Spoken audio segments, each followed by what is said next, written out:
जवाब भी आया है। महोदय, मेरा प्रश्न यह है मोटा मोटी कि आपने जो बीपीएससी टीचर है उसको सीनियर बना दिया और जो सक्षमता परीक्षा नियोजित शिक्षक ने दिया उसको आपने जूनियर बना दिया। तो जो सक्षमता परीक्षा दिया है वो 15 साल, 10 साल, 17 साल, 18 साल तक लगातार वो कार्य करता रहा शिक्षण संस्थानों में, और उसके 15 साल 18 साल के निरंतरता आप नहीं जोड़ेंगे तो वह डिमोरलाइज फील करते हैं। और दुनिया में कहीं ऐसा नहीं है कि एक ही काम में हम लगे रहे हों और हमको वो वरीयता का लाभ नहीं मिले। मैं माननीय मंत्री से आग्रह करना चाहता हूं कि जो नियोजित शिक्षक हैं और जो सक्षमता पास किए हैं उनको उनके सेवा काल का जो जितना वर्ष तक उन्होंने स्कूलों में पढ़ाया है उसको उसमें जोड़ते हुए सीनियर बनाया जाए। सरकार का इस पर क्या कहना है? एक मिनट पूछिए।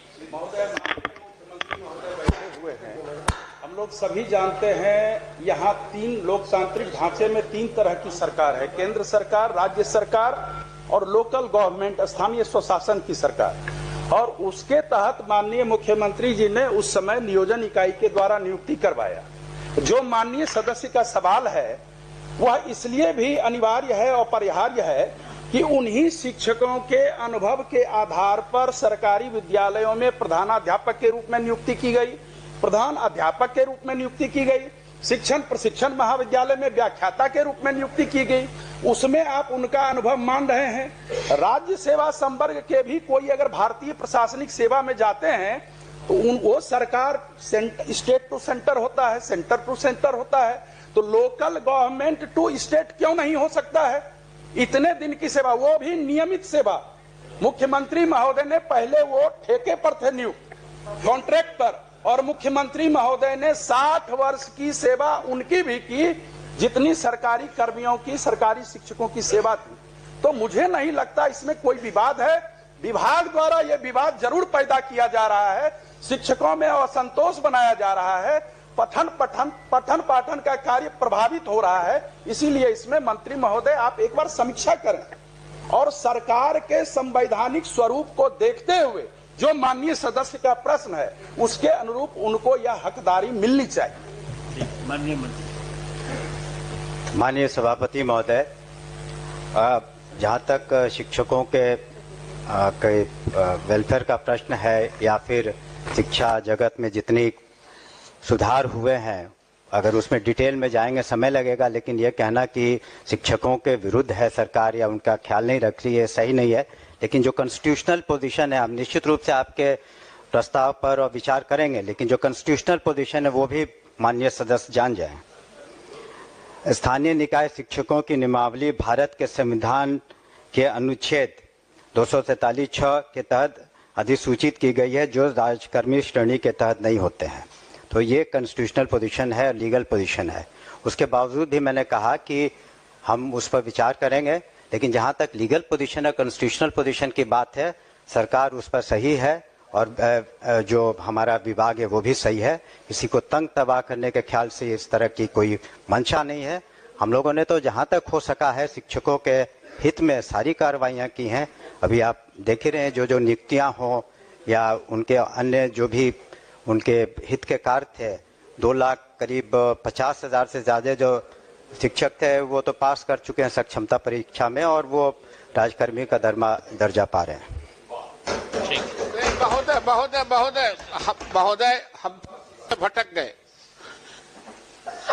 मैं यह संजीव जी ने भी कहा कि आपने हेडमास्टर बनाया तो उसकी वरीयता को काउंट किया कि नहीं? आप बीपीएससी में सरकार ने एक योजना लाई कि नियोजित शिक्षकों को हम परमानेंट करके राज्यकर्मी का दर्जा देना चाहते हैं। आप दिए, वो परीक्षा दिया, लेकिन उसका पोंछ काट देने का आपने तो नहीं कहा था कि आपको जो पोंछ लगा हुआ है 18 साल का, 20 साल का, वो हम काट देंगे।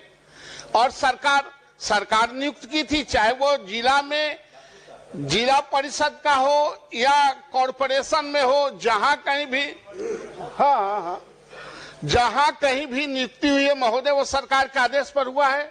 60 साल तक आपने उसको रखने का वादा किया इसी सदन में। हम सिर्फ यह चाहते हैं कि जो 18 साल 20 साल से काम कर रहे हैं उनकी सेवा निरंतरता उसमें जुटनी चाहिए। ये यूनिवर्सिटी एक्ट में भी है, दुनिया में ऐसा नहीं होता है कि एक ही काम कर रहे हैं, हम प्रमोशन के लिए छलांग करने जा रहे हैं बीपीएससी में देकर टेस्ट कराने, तो हमारा पोंछिए काट दीजिए। इसलिए महोदय मैं पुनः यह कहता हूं कि उनकी जो सेवा निरंतरता है उसमें जोड़ी जाए। अनुभव जितने दिन का अनुभव है, और आज अभी यूनिवर्सिटी सर्विस कमीशन के पूर्व चेयरमैन बैठे हुए हैं और वर्तमान चेयरमैन भी बहाली कर रहे हैं।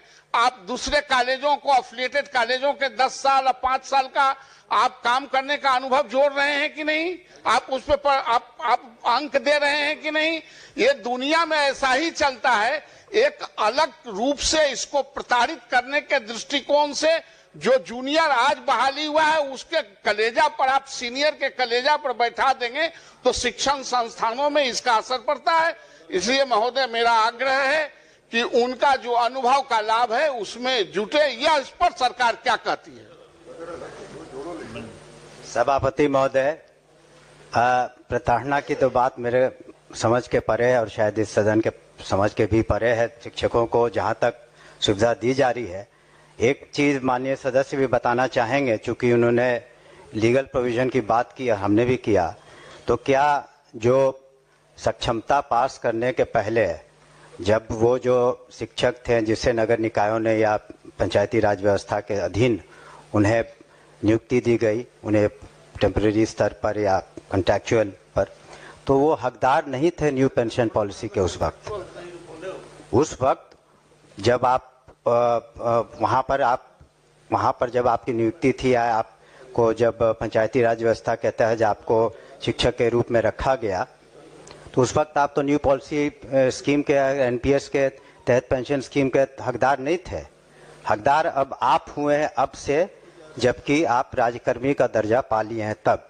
तो इसलिए प्रताड़ना की कहाँ से बात हो रही है? वो तो उनके सुविधा के लिए हम लोग ने सक्षमता परीक्षा की और उसको हम लोगों ने राजकर्मी का दर्जा दिया। माननीय मुख्यमंत्री जी ने बिल्कुल उनके तरफ संवेदनशील रुख अपनाया है। जहाँ तक ये प्रश्न है, उन्होंने कहा कि सेवा जो उन्होंने दी है राज्य को और अपने अपने संस्थाओं में, उस पर हम विचार जरूर कर लेंगे, लेकिन कानूनन रूप से इसकी बाध्यता नहीं है, लेकिन फिर भी हम संवेदनशील होकर उस पर पुनः विचार करेंगे। धन्यवाद। ठीक। माननीय सदस्य डॉक्टर समीर कुमार सिंह और श्री मोहम्मद सोहेब। आस पर जाने का और वो कब तक बंद रहेगा? इस तरह के अधिकार से वंचित करना लोकतांत्रिक मूल्यों के खिलाफ है। और उस जिला शिक्षा पदाधिकारी और वो कार्यालय केवल वेतन रोकने के पीछे अनुशासन नहीं है, कुछ और भी बातें हैं, उसकी जांच होनी चाहिए और जिला शिक्षा पदाधिकारी के कार्यालय से उन पर और उनके अन्य जो कर्मचारी हैं उन पर कार्रवाई होनी चाहिए, उनको दंडित किया जाना चाहिए। उनको रोकने का किसने अधिकार दे दिया कि किसी तरह का आंदोलन राज्य में नहीं होगा और शिक्षक अपनी मांगों के लिए आंदोलन नहीं करेगा? ये तो हमारे लोकतांत्रिक तरीके हैं। जो हमने कहा था कि जिलावार हम लोग समीक्षा करें, जहां भी वेतन कटौती या वेतन रोक के उसको हम लोग कर रहे हैं। जहां तक पदाधिकारियों के विरुद्ध कार्रवाई का प्रश्न उठता है, तो हम लोगों ने जहां जहां कमियां पाई हैं, तो निश्चित रूप से हम लोगों ने अपने स्तर पर कार्रवाई की है। मैंने सदन को पहले भी बताया कि गोपालगंज जिले में, उसके बाद किशनगंज जिले में और 2 दिन पहले दरभंगा जिले में जो डिस्ट्रिक्ट एजुकेशन ऑफिसर थे, जो खामियां हमने पाई और बहुत ज़्यादा अनियमितताएं थी और वहाँ के जो डीपीओ थे, तो उन लोगों को हम लोगों ने निलंबित भी किया है।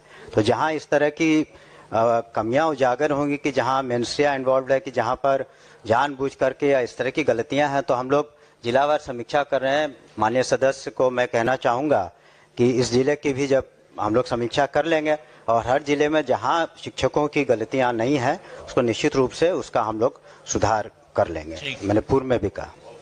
माननीय श्रीमती शशि यादव। उत्तर प्राप्त हुआ है। लेकिन ये क जो है स्वीकारात्मक कहा गया है। ये विद्यालय रसोइया जो खाना बनाती हैं स्कूलों में, जिस वजह से आज स्कूलों की गुणवत्ता भी कुछ बढ़ी है, तो वो कह लीजिए कि उनको 1650 रुपया दिया जाता है और हाल के वर्षों में कोई उनके मानदेय में बढ़ोतरी नहीं हुई है महोदय। और हम लोग कहीं भी जाते हैं, लोग सुनते हैं कि बिहार में 1650 विद्यालय रसोइया को मिलता है, तो शर्म से सर झुक जाता है महोदय। और इन्हें पार्ट टाइम कहा गया है, तो मैं ये कहना चाहती हूँ महोदय कि ये पार्ट टाइमर नहीं है, क्योंकि ये कह लीजिए बच्चों को खाना खिलाती हैं और पूरा साफ सफाई करके पूरा खाना बना करके और तब वो जाती हैं, तो वो 10 से 12 घंटे उसको लग जाते हैं महोदय, इसलिए उसे पार्ट टाइम ना कहा जाए। और ये जो कहा गया है कि सितंबर और अक्टूबर 24 का भुगतान किया जा रहा है, तो इस उत्तर का क्या मतलब समझे महोदय? भुगतान किया गया या किया जा रहा है, ये मतलब किया जा रहा है का क्या मतलब समझे महोदय? और हम ये चाहेंगे महोदय कि ये भी कहा गया कि भाई ये केंद्रांश से आने पर हम करते हैं, तो मुझे लगता है कि अब डबल इंजन की सरकार है, तो थोड़ा केंद्र सरकार से भी गुहार करके और ये बढ़ाया जाए और बिहार एक मिसाल कायम करे, क्योंकि अन्य राज्यों में इससे ज्यादा मिलता है महोदय, बगल के राज्यों में इससे ज्यादा मिलता है, इसलिए यहाँ निश्चित तौर पर कम से कम 10,000 किया जाए महोदय। हम ये मांग करेंगे, क्योंकि बहुत गरीब परिवार की महिलाएं रहती हैं। अगर आप देख लीजिए कि जो घरों में घरेलू कामगार महिलाएं रहती हैं, वो भी अगर खाना बनाती हैं, तो आप कहीं से भी 5 से 7 हजार रुपया देते हैं, और ये स्कूल में इतना बड़ा योगदान दे रही हैं और सबसे गरीब परिवार की महिलाएं हैं। इसलिए महोदय इस पर थोड़ा विशेष ध्यान दिया जाए और बिहार में एक मिसाल कायम किया जाए। सभापति महोदय, माननीय सदस्य ने जो अपनी बातें कही हैं उन्हें ग्रहण करते हैं। दूसरी बात कि माननीय मुख्यमंत्री जी के नेतृत्व में सरकार संवेदनशील है। उन्होंने रसोइया के बारे में कहा, हम लोग उस पर विचार करेंगे, लेकिन उनको साथ साथ ये भी पूरा बिहार जानता है कि किस तरह से माननीय मुख्यमंत्री ने जो तालीमी मरकज़ है उनका 11,000 से 22,000, शिक्षा मित्र है उनका 12,000 से 23-24,000, और किस तरीके से जो टोला सेवक हैं ताकि दलित बच्चों को भी उनको स्कूल में लाया जाए 12,000 से 24,000, इसी सरकार ने किया है। तो सरकार तो बिल्कुल संवेदनशील है कि जहाँ तक प्रश्न है बच्चों को स्कूल तक लाने का, और इसी वजह से सरकार के इन सब प्रयासों की वजह से जहाँ ड्रॉप आउट 12% से ज़्यादा था, आज 1% से कम है। अन्य योजनाएं भी हैं और निश्चित रूप से जो माननीय सदस्य की चिंता है हम लोग भी उससे अवगत हैं और उस पर हम लोग संवेदनशील रुख निश्चित रूप से अपनाएंगे। बजट को भी हम लोग को ध्यान में रखना होता है। शुक्रिया महोदय एक बस महोदय महिला का सवाल है महोदय, बस ये बिल्कुल आपने उन सारे लोगों का किया है, तो इनको भी जो सबसे कम आप दे रहे हैं, उनको 11,000 दे रहे थे, किया है वो अच्छी बात है, मगर 1650 रुपया आप दे रहे हैं इनको, तो इनका भी किया जाए। और 10 महीने का मिलता है महोदय, कम से कम इनको 12 महीने का किया जाए, ये हम जरूर मांग करेंगे। 10 महीने का आप देते हैं, जबकि स्कूल शिक्षकों को आप 12 महीना का देते हैं, तमाम कर्मचारियों को आप 12 महीना का देते हैं, तो इनको क्यों 10 महीने का देते हैं? इसलिए इनका भी 12 महीना किया जाए महोदय। ठीक, चलिए माननीय सदस्य प्रोफेसर नवल कुमार किशोर यादव। जवाब भी आया है महोदय। मेरा प्रश्न यह है मोटा मोटी कि आपने जो बीपीएससी टीचर है उसको सीनियर बना दिया और जो सक्षमता परीक्षा नियोजित